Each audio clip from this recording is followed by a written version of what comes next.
She had 2 seconds to choose, the man she was running from or the man everyone else ran from. She chose the carriage. She didn't know yet that they were the same thing. A cage, until he said 3 words she hadn't expected from a man like him. "I'll protect you." She hid in the most feared Duke's carriage to escape a forced marriage.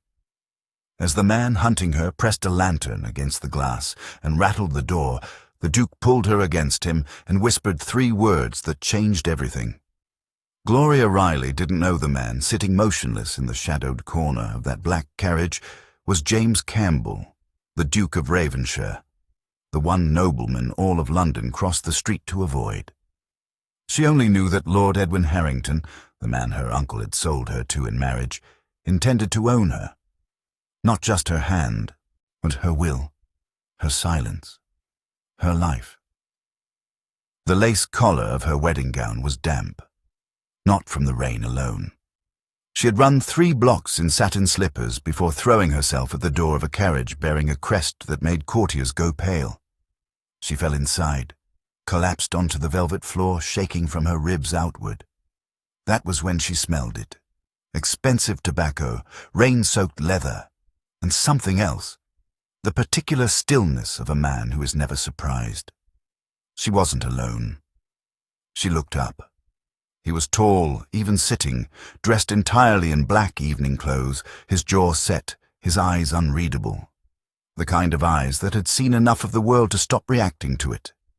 He watched her the way you watch something dangerous that has cornered itself, with patience, not alarm. Then a shadow fell across the window. Harrington, his face pressed to the glass, a lantern raised in one gloved hand, hunting. His knock came slow. Deliberate. "Gloria." His voice was muffled but warm, the performance of a reasonable man. "Come out, darling. Everyone is waiting." She whimpered, certain the Duke would open the door himself and hand her back. Instead, James Campbell leaned forward. His arm came around her shoulders. Not grasping, just steady, like a wall that had decided to move. His cloak fell across her trembling back. He turned his gaze to the window, then quietly, he said 3 words. "I'll protect you." He tapped the roof twice. The carriage lurched forward, gliding past a furious Harrington who could not, would not, challenge a duke on a public street. But as the lamplight of London fell away, and the darkened road to Ravenshire Manor stretched ahead, Gloria couldn't stop circling one thought. The Campbell carriage had been parked directly outside the church gates, not on the main road, not at the gathering down the square. Right there, as if someone had known she would run. 3 hours earlier, Gloria had woken to the sound of her uncle pacing the hallway. The carriage moved through London like a secret. No lantern swinging at its front, no footman calling the route. Just the quiet roll of wheels over wet cobblestone and the steady sound of rain against the roof. Gloria sat on the floor. She hadn't moved, hadn't spoken. She wasn't sure her legs would hold her if she tried to rise, and some distant, impractical part of her mind decided the velvet floor of a duke's carriage was as safe a place as any to fall apart. The Duke of Ravenshire said nothing. He sat across from her, composed still, watching her the way a man watches a fire. He didn't start, but finds interesting nonetheless.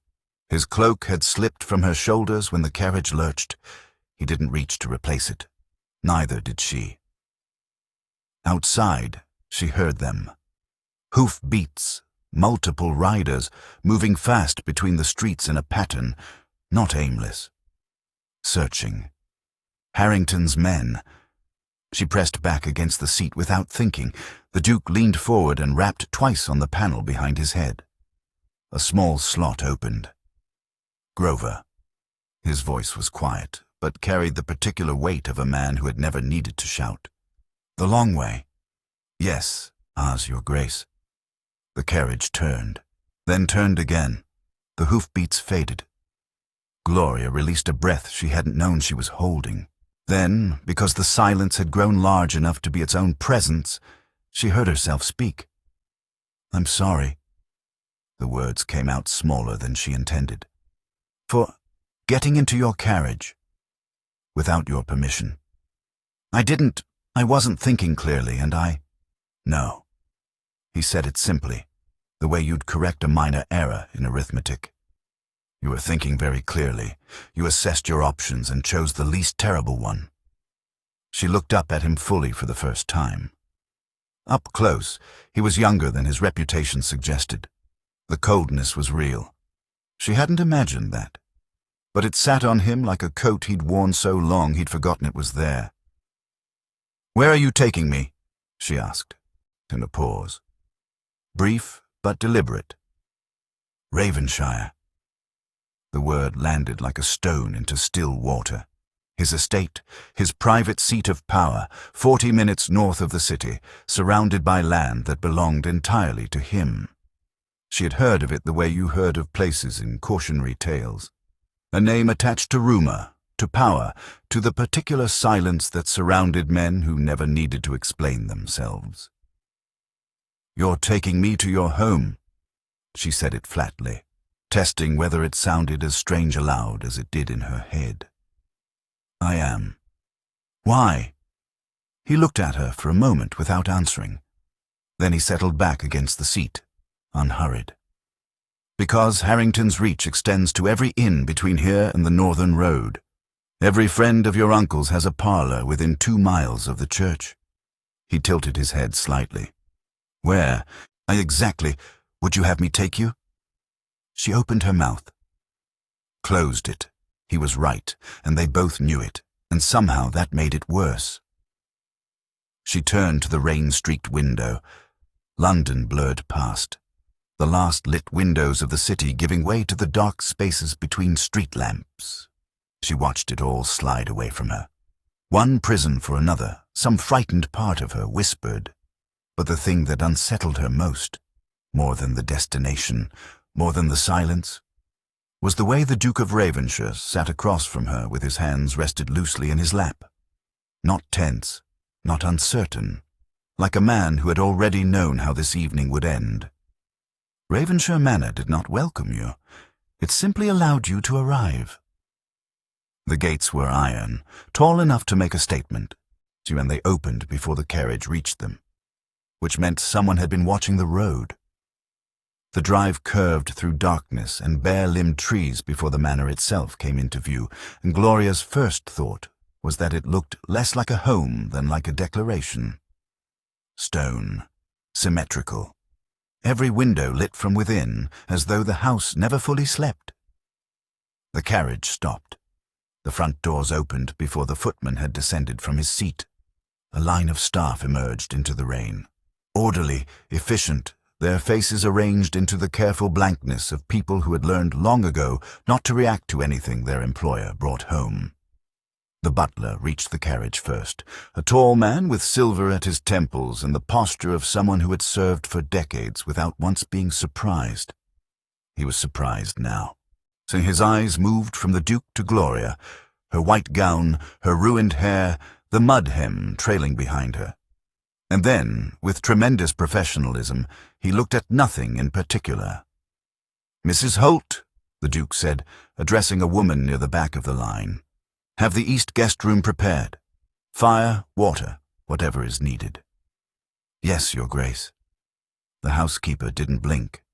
No one asked questions. No one exchanged glances where he could see them. Gloria followed him inside.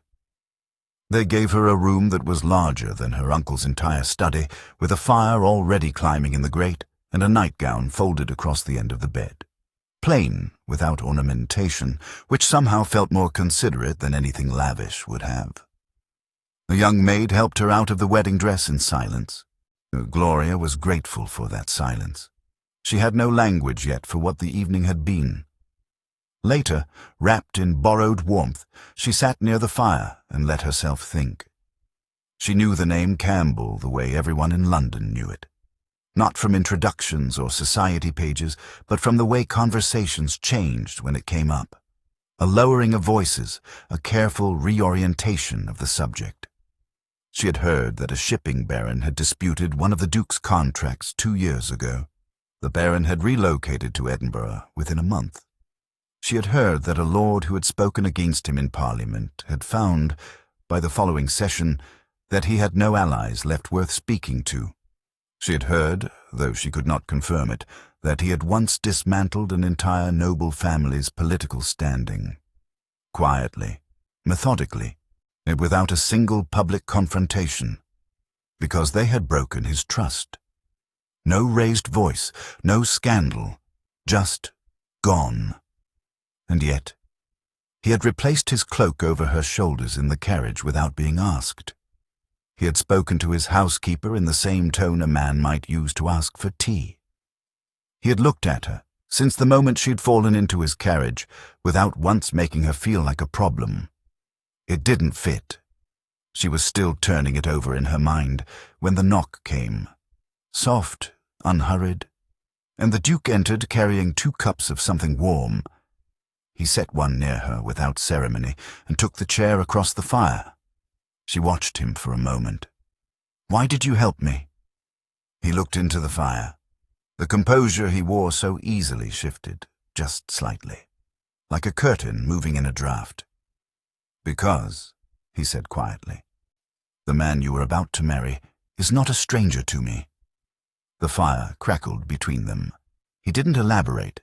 He didn't need to. He didn't look at her when he spoke. His eyes stayed on the fire, and his voice came out measured, the tone of a man who had rehearsed nothing because he had lived with the facts long enough that they no longer required careful handling. They had simply become part of him, the way old injuries become part of the body.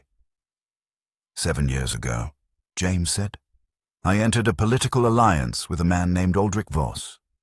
A good man. Careful, principled. The kind of man Harrington finds useful precisely because such men are trusting by nature. He turned the cup slowly in his hands. Harrington made Voss a promise. Parliamentary backing, protection from a land dispute that would have ruined him. In exchange, Voss signed over information, private correspondence between our families and several members of the House of Lords. Gloria said nothing. She understood already where this was going. Harrington used it. James's jaw tightened, the first crack in the composure. Not immediately. He waited. Let Voss believe the alliance held. Then, when it served him, he released the correspondence selectively. Reframed. Edited just enough to destroy. He paused. Voss lost everything. His position, his estate, his daughter's engagement. A beat. He died the following winter. His wife called it illness. It was not illness. The fire popped. And you? Gloria asked quietly. I survived it. My family's name absorbed the damage. We had enough standing to weather it barely. His eyes finally moved to hers. The Voss family did not. She held his gaze. You blame yourself. It wasn't a question. He didn't answer it, which was answer enough. I have been building a case against Harrington for 4 years, he continued, his voice settling back into its careful register. He is careful, well connected. Every time I've come close, he has retreated behind allies powerful enough to make exposure politically costly. A pause. He is nearly untouchable. Nearly, Gloria said. Nearly. Something shifted in his expression. Not quite a smile, but the shadow of one. A man's reputation is architecture, Miss Riley. Remove the right stone and the entire structure becomes unstable. Harrington has spent years cultivating the image of a powerful, respectable nobleman. A man of good standing, good alliances, a suitable marriage. He looked at her steadily. That marriage no longer exists. The realization moved through her slowly, then all at once. If I don't go back, she said, he doesn't just lose a bride. He loses the performance. The performance, James agreed, and the credibility attached to it. A man publicly abandoned by his intended, a woman who chose to flee rather than marry him, invites questions, and questions, in the right ears, become dangerous. He set down his cup. "But only if you remain somewhere he cannot reach you." The fire burned low between them. Gloria looked at the man everyone feared, and began to understand why he had been parked outside that church.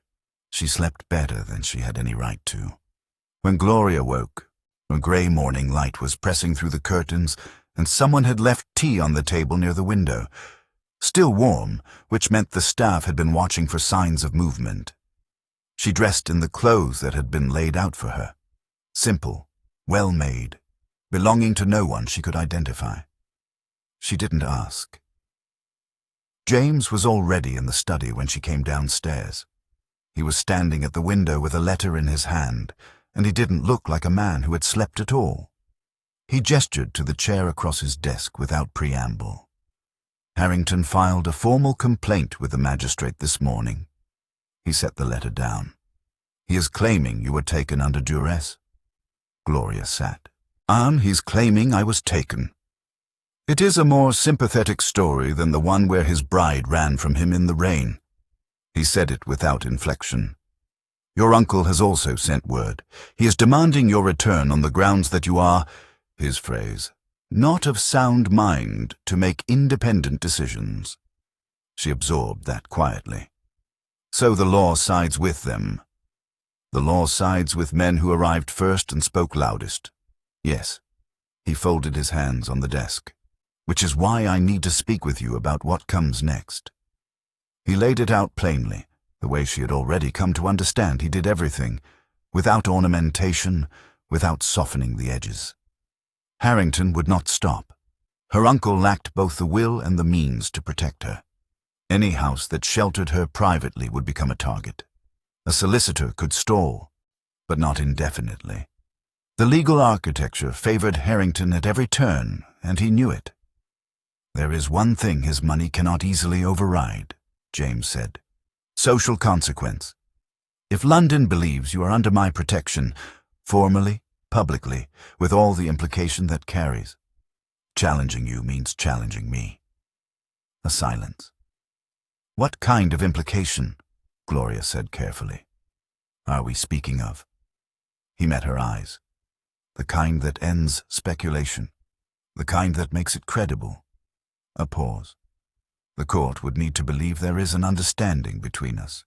That your presence here is not refuge but intention."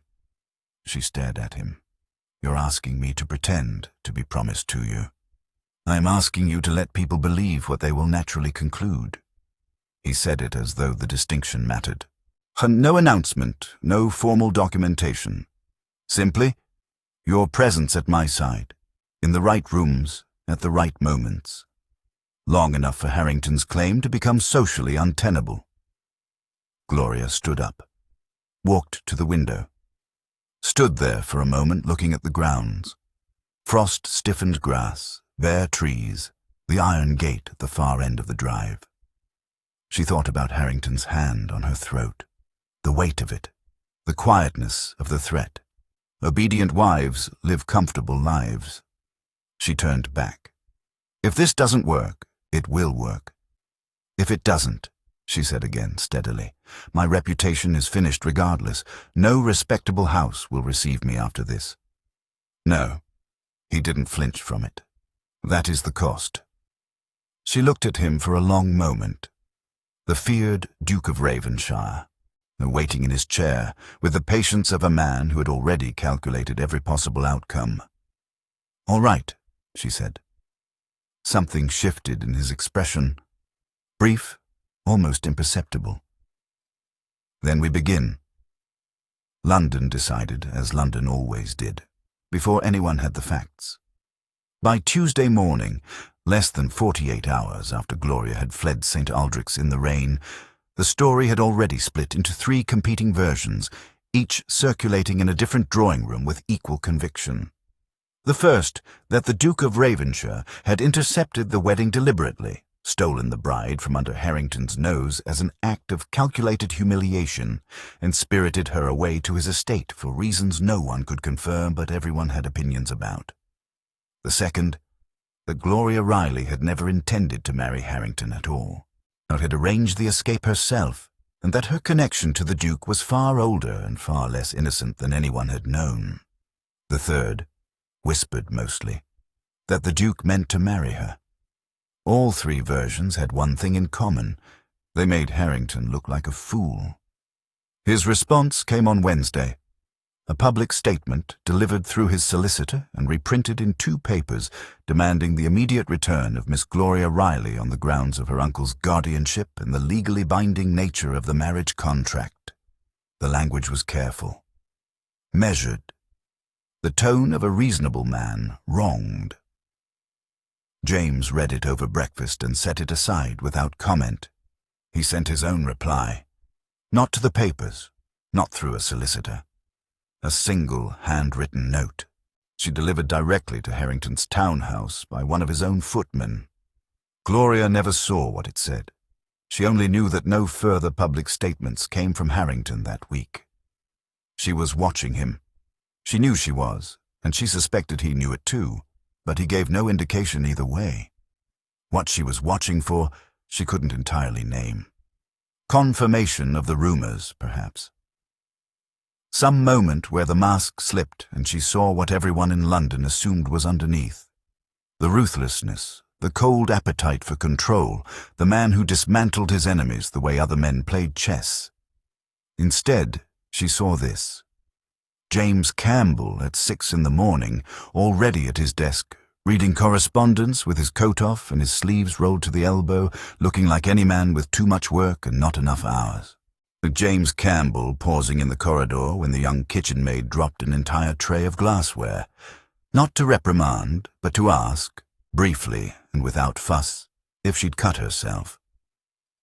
James Campbell standing at the window of the library in the late afternoon, not reading, not writing, simply standing, and the expression on his face in those unguarded moments was not cold. It was tired. It was the specific exhaustion of a person who has been carrying something heavy for a very long time and has simply grown too accustomed to the weight to put it down. One evening she found him in that same library, surrounded by documents, correspondence, ledgers, records she didn't recognize. He closed the nearest folder when she entered, but not before she caught a name on the top page. Voss. He was still building the case. Quietly, methodically, and the way she imagined he did everything. "You've been doing this for years," she said. Not an accusation. He looked up. "Yes. And it hasn't been enough." A pause. "Not yet." She crossed the room and sat in the chair across from him, the same way she had in the study, the same way she had in the carriage, and looked at the closed folder between them. "Then show me," she said. "What can I do?" Something in his expression shifted. Not surprise, exactly, but close. He didn't answer her question that evening. He thanked her, briefly, without warmth, in the way of a man who has learned to keep courtesy at arm's length, and told her it was late. She went to bed. She didn't push. But the folder stayed on her mind. It was 3 days later in the East Corridor that she found the portrait. Since she had been exploring, the manor was large enough that she discovered new rooms simply by walking, and she'd turned a corner into a narrow gallery of family portraits, the kind of dim, dutiful collection that most old houses accumulated without meaning to. She wasn't looking at them particularly. Then one stopped her. It was small, tucked between 2 larger canvases.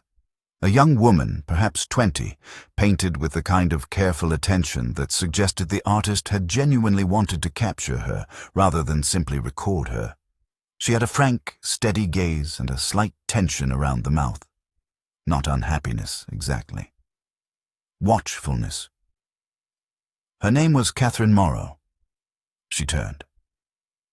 James was standing at the end of the corridor, still in his riding clothes, watching her. He came to stand beside her, and looked at the portrait the way you look at something you've memorized so thoroughly you no longer need to see it clearly. Harrington arranged their marriage 7 years ago. Her family was in debt. The terms were similar to yours. A pause. "I knew her. Not well, but well enough to understand what the marriage would be. His jaw shifted. I tried to intervene, quietly, through legal channels. I had enough influence, I thought, to delay the contract. Apply enough pressure to give her family another option. Gloria waited. I was too slow. The words came out flat, carrying the specific weight of a sentence that had been turned over 10,000 times. They married in October. By the following spring, she was dead. The official cause was fever. He looked away from the portrait. It was not fever. The corridor was very quiet. James. She said his name without deciding to. Helping you is not purely strategic. He said it directly, as though he owed her the honesty. I told myself it was. It was easier that way. His eyes moved briefly to hers. But I will not watch it happen again. She understood then, fully, the shape of what drove him. Not ambition, not revenge in any simple sense, but the particular determination of a person trying to do correctly what they once did too late. She also understood something she hadn't expected. She trusted him, not the Duke, not the feared name, the cold reputation, the calculated strategy. Him. It was a quiet realization, and a frightening one, and she was still sitting with it 2 days later when James came to find her in the library. His expression different from any she had seen before. Controlled, but only just. Harrington, he said, has requested an audience with the Lord Chancellor. He is making a formal legal claim. A pause. We are out of time. The Ashworth ball was the kind of evening where nothing important was ever said directly. That was, until Harrington crossed the ballroom floor. Gloria saw him before James did. He moved through the crowd with the particular confidence of a man who had decided, finally, to stop being careful. Shoulders back, jaw set, a small cluster of allies trailing behind him like punctuation. He had dressed for an audience. He had come to perform. James placed his hand lightly at the small of her back. A warning, she understood now, not possession. Steady. Harrington stopped 6 feet away, as the music didn't cease immediately. It took a few bars for the nearest musicians to register the shift in the room's atmosphere. But by the time he spoke, the silence had already begun spreading outward like a stone dropped in still water. Campbell, his voice carried easily. Designed to. I believe you have something that belongs to me. The ballroom completed its silence. Every face in the room arranged itself carefully, not looking directly, but not looking away. James said nothing. His hand remained at her back, light and steady. Harrington's eyes moved to Gloria. He smiled. The warm, reasonable performance she recognized from the carriage window, from every public moment he had ever constructed. Gloria, darling, this has gone far enough. Come home. She felt the room waiting. They felt the weight of every expectation. That she would defer, deflect, retreat behind the Duke's name and let the men resolve it between themselves, as women in ballrooms had always done. She stepped forward. Not toward Harrington. Simply forward. Out from behind James's shadow, into the full light of the room where every face could see hers clearly. I was not taken. Her voice came out steady. She was almost surprised. I ran. There is a difference, and I would like the room to understand it. Harrington's smile thinned. Lord Harrington cornered me alone, 11 days before our wedding, placed his hand around my throat, and explained what my life would look like if I failed to obey him. She held his gaze without blinking. That is not a marriage. That is a purchase, and I refuse to be bought. The room did not gasp, and it went very still in a way that was worse. James stepped to her side and produced a leather document case. Unhurried, as though he had always known this moment would come. For those requiring documentation, he said quietly, I have here a record of payments made by Lord Harrington to suppress testimony relating to the death of Catherine Morrow, correspondence confirming his manipulation of the Voss family's parliamentary standing, and a signed account from his own former solicitor. He set the case on the nearest table with quiet finality. The Lord Chancellor has already received copies. Harrington's allies, Gloria noticed, had taken a collective half-step back. Harrington himself said nothing. For the first time, he had no performance prepared. Someone near the back of the ballroom began speaking in a low voice to their companion. Then someone else. The sound built slowly. Not applause, not dramatics. Simply the quiet, decisive tide of a room making up its mind. Gloria exhaled. For the first time in longer than she could remember, no one was coming. She told herself it would be simple. Pack the few things she had accumulated. The borrowed dresses. The book she'd taken from the library and hadn't finished. The small notebook she'd filled with observations she no longer needed now that Harrington was finished. Thank the staff. Thank the Duke. Walk out through the front doors of Ravenshire Manor and return to the life she still technically had waiting for her somewhere. Simple. So she stood in the East guest room on a grey Thursday morning and looked at the packed trunk and felt nothing like someone about to do something simple. She had been here 23 days. 23 days was not long enough to explain what the manor had become to her. The particular light in the library at 4 in the afternoon, the sound of James's footsteps in the corridor that she had learned to distinguish from every other, the way breakfast appeared exactly as she preferred it after only the second morning without anyone asking. 23 days was not long enough to explain any of it, and yet here she was, unable to close the lid of the trunk without her hands slowing of their own accord. She closed it anyway. The carriage was waiting in the courtyard when she came downstairs, and the staff lined up with the same quiet efficiency they had shown on the night she arrived. Mrs. Holt pressed her hand warmly. The young maid who had helped her from the wedding dress gave a small, sincere curtsy. Gloria thanked each of them and meant it fully. James was standing at the bottom of the front steps. He was not in his formal clothes, just dark trousers, a plain coat, his hair slightly disordered from the morning wind. He looked, she thought, like the version of him she had glimpsed in unguarded moments. The man at the desk at 6 in the morning, the man standing at the library window with that particular exhaustion in his expression. He looked like himself. "Your uncle has agreed to the revised terms," he said as she reached him. "The inheritance is secure. He won't trouble you further." "I know. Your solicitor wrote." She stopped a few feet away. "You didn't have to do that. It required very little effort." "James?" He was quiet for a moment. A carriage wheel shifted against the gravel. Somewhere in the grounds a bird called once and stopped. "Protecting you was meant to be straightforward," he said finally. The words came out carefully, like a man navigating ground he hasn't mapped. A practical arrangement, useful to both parties. He looked at her directly. It did not remain straightforward. She didn't move. "I'm not practiced at this," he continued. "I want to be honest about that. I'm considerably better at strategy than whatever this is." A pause. "But I find that I am entirely unwilling to watch that carriage take you down the drive." The wind moved between them. "You told me once," she said quietly, "so that the cost of our arrangement was my reputation, that no respectable house would receive me afterward." She tilted her head slightly.